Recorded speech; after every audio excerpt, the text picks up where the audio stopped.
আগের ভিডিওতে আমরা দেখেছিলাম মৌলিক সংখ্যা 1 থেকে 100 পর্যন্ত মৌলিক সংখ্যা, 1 থেকে 200 পর্যন্ত মৌলিক সংখ্যা।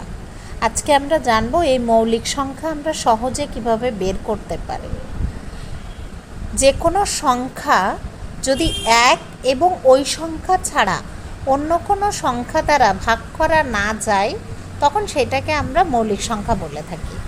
যেমন 5কে 1 এবং 5 ছাড়া অন্য কোনো সংখ্যা দ্বারা ভাগ করা যায় না। ঠিক আছে, ঠিক একইভাবে যদি আমরা 6কে দেখি, দেখেন 6কে 1 এবং 6 ছাড়াও 2, 3 দিয়ে ভাগ করা যায়, সুতরাং এটা মৌলিক সংখ্যা না। কিন্তু 5 একটা মৌলিক সংখ্যা। কেন? কারণ 1 আর 5 ছাড়া অন্য কোনো সংখ্যা দ্বারা 5কে ভাগ করা যায় না। 7 একটা মৌলিক সংখ্যা। ওকে, থ্যাংক ইউ।